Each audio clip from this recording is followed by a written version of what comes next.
Well, this weekend is Father's Day, and while it's important to plan our special day, it's also important to talk about our health, and that's what we're doing today with registered dietitian Sue Mah. She's going to be here to talk to us about what we need best for our nutrition. Thank you for being here. My pleasure. All right, we're going to start off with things that most men love: energy drinks, sports drinks, protein shakes. What do we really need to know? A lot of conflicting messages out there. So much conflicting information. So sports drinks, they can help you rehydrate, they can help prevent dehydration, and they can also help replenish those electrolytes, the sodium that you lose when you sweat. But not everyone needs a sports drink, right? If you're working out for an hour or more intensely, then yes, you need a sports drink.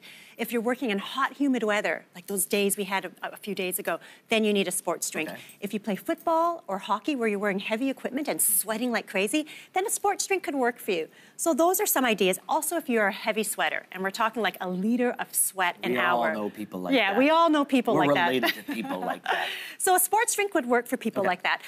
You know, you look for carbohydrate and also a little bit of sodium because that helps it go down a bit better and makes it more palatable. Protein drinks, on the other hand. Now, if you're pumping the weights and doing intense workouts, 30 minutes to an hour after your workout, some protein can help. So 10 to 20 grams of protein in a protein drink could be beneficial, or just some Greek yogurt, some eggs, That's what I was going to tuna. ask. If you don't have the ability to make a smoothie, there are alternatives? Absolutely. Food. Lean meat, protein from tuna, eggs, even Greek yogurt can also help you. Fantastic. Now, I really was hoping that you were going to tell me that the reason these are here is because every father should have chicken wings on Father's Day, but that's not the point. We're going to ask about the beer that typically goes with wings. Does beer really give a man a beer gut? Well, you know, the answer is maybe. It depends on how much you're consuming and what you're having with the beer, right? So a bottle of beer has about 150 calories. Not too bad, because a glass of wine has 130 calories. So it's pretty much on par. But if you're having 2, 3, 4 beers, it can really add up. And according to Canada's low-risk alcohol drinking guidelines, men should have no more than 15 drinks in a week.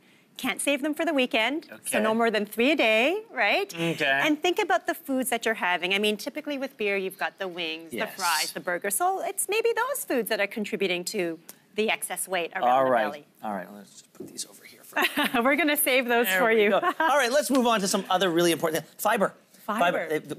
We know we need it. We don't talk about it. We don't know if we're getting it. How much do we need, and how can we get it? Yeah, well, men need more fiber than women. So men need 38 grams of fiber a day, which sounds like a lot. And why do we need fiber? Keep us regular. It's regular. Yep. Keeps blood cholesterol down, helps to control blood sugar, helps to prevent heart disease and cancer. So apples are an amazing source of fiber. Keep the skins on. That's where most of the fiber is.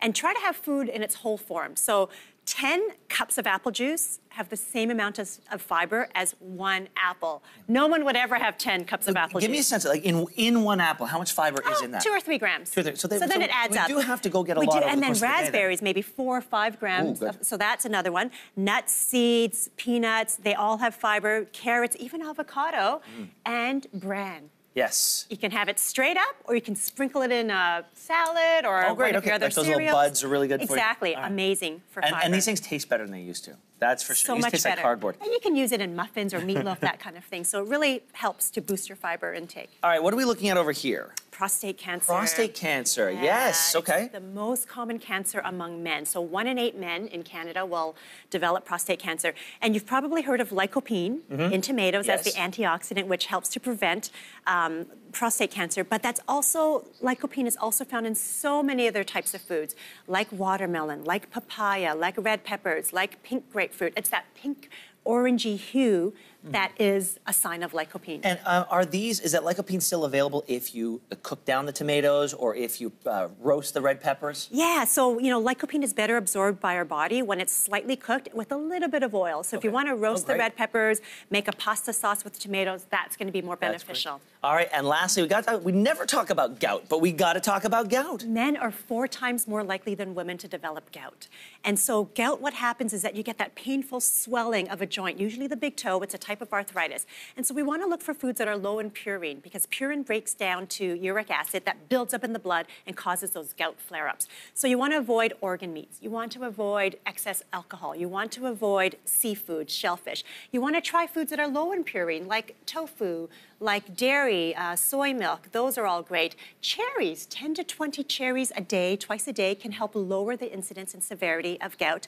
And water is going to help flush out that uric acid and minimize that gout flare-up, which can be so painful. This is the It might be painful, but this is just so sad right over Oh, Thank you. cherries are Cherries great. are very good. But all of this really helpful information. Awesome. And it is things that we don't often talk about. So thank you for being here. My For sharing pleasure. this information. And don't go anywhere. We're back in 2 minutes.